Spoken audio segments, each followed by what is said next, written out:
Hello साथीहरू, मेरो mini ब्लगमा तपाईहरूलाई स्वागत छ।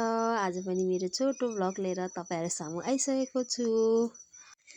पुरा हेरेर राम्रो राम्रो प्रतिक्रिया दिनुहोला।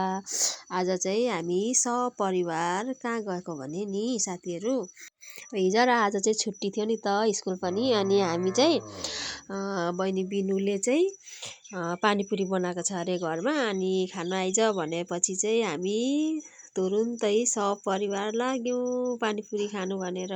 अनि यसरी जाँदा जाँदै अलिकति बाटो मात्रै हिँड्नुपर्छ क्या साथीहरू। हाम्रो चाहिँ हामी दिदीबहिनीको घर चाहिँ छेउछेउमै छ।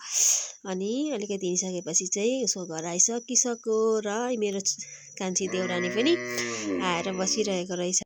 अनि हेर्नु न साथीहरू, बिनुले चाहिँ यस्तो राम्रो खालको जातको कुकुर पनि पालेको छ क्या। उसको छोरीको चाहिँ एकदमै फेभरेट हो नि त युङ्रीमाको कुकुर बिरालोहरू चाहिँ साह्रै मन पराउँछ। अनि यसरी जाँदाखेरि त उसले चाहिँ चटपटेको लागि गिलो अनि पानीपुरीको उयो पनि रेडी गरिसकेको रहेछ। अनि कान्छीले चाहिँ बटाबट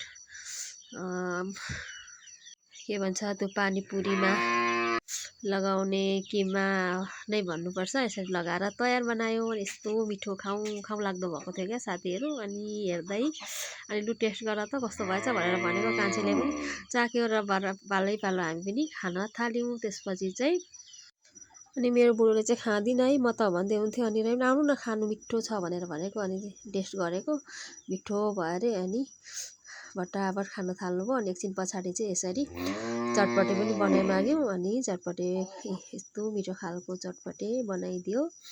अनि चटपटे खाइसके पछाडि चाहिँ हामी घर आयौँ। Thank you for watching.